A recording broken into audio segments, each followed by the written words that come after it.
All right, let's dive right into this explainer on a truly chilling piece of history. Picture this.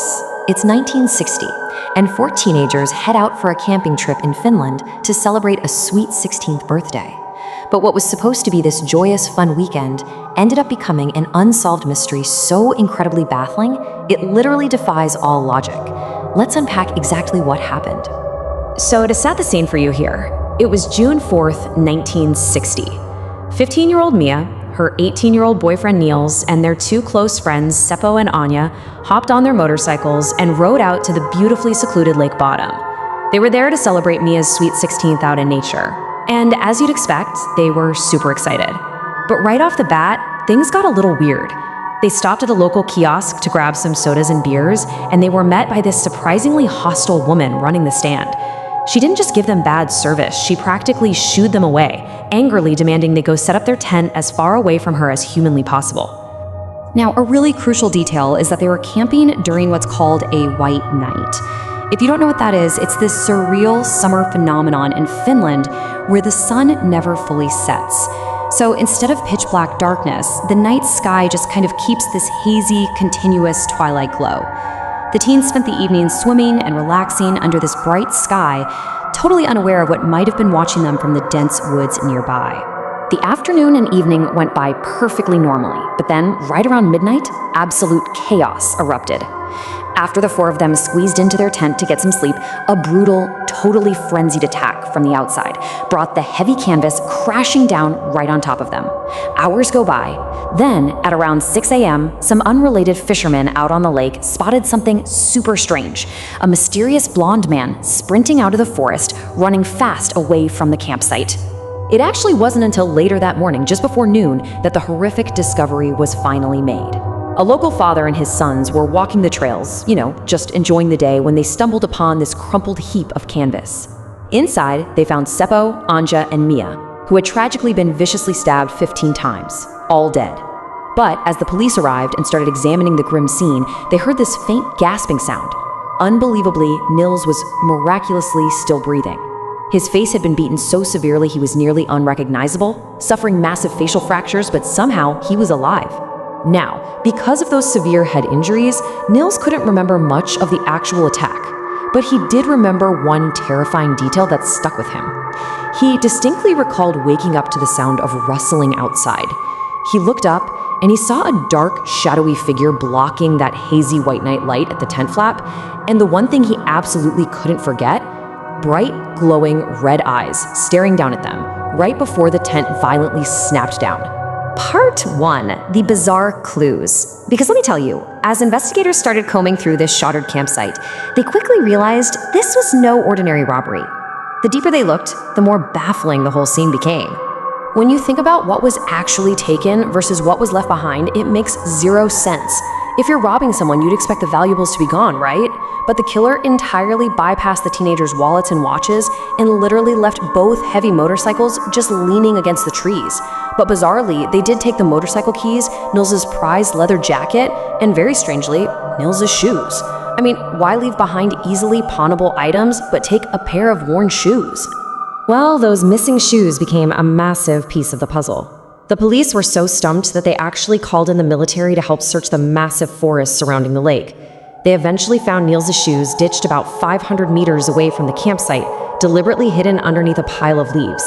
The shoes were speckled with blood on the outside, and the bloody footprints leading away from the scene proved the killer had actually slipped Nils' shoes on after the attack to flee into the woods.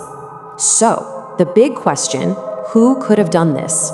That brings us to our first major suspect. Could it be that running blonde man spotted by the young fisherman that morning? A police composite sketch of this guy was circulated nationwide. Out of the over 4,000 people interviewed during this massive dragnet, one particular man immediately caught the authorities' attention.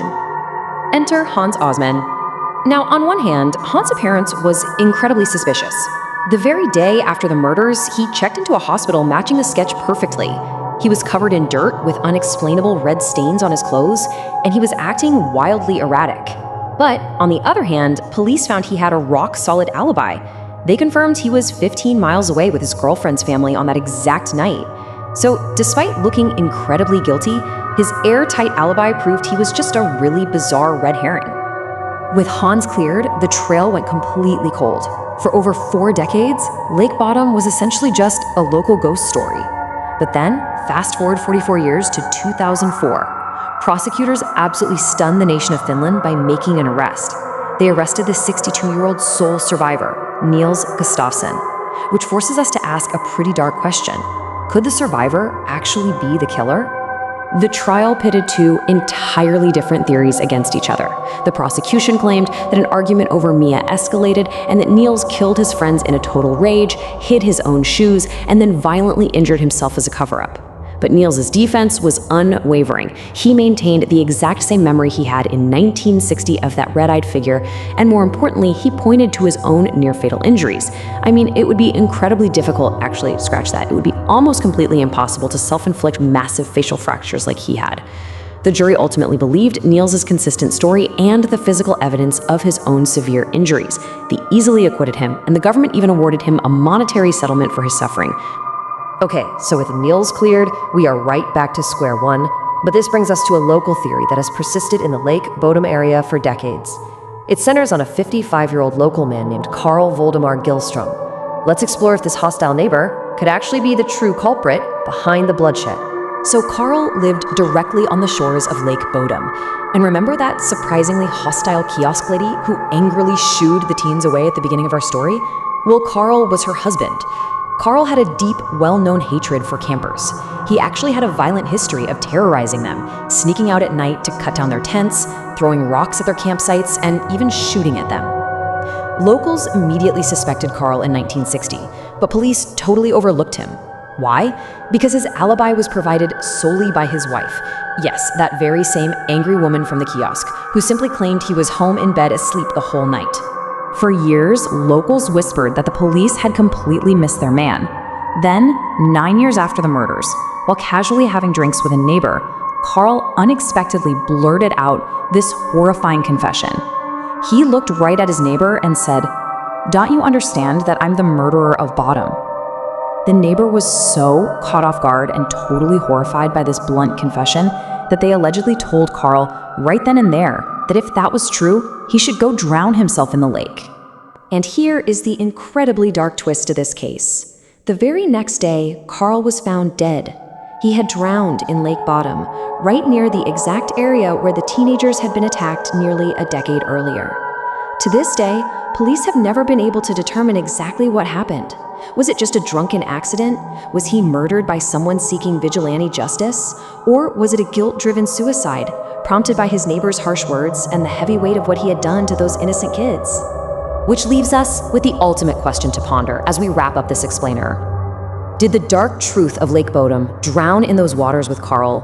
Was he truly the local menace who destroyed those teenagers' lives? Or is the survivor's chilling memory exactly what happened? Is the shadowy figure with the glowing red eyes still out there, just another unsolved mystery of the Finnish White Nights? It really is a stark reminder of how quickly a beautiful summer night can turn into an absolute nightmare. Thank you so much for joining me for this explainer, and remember to always keep questioning the details.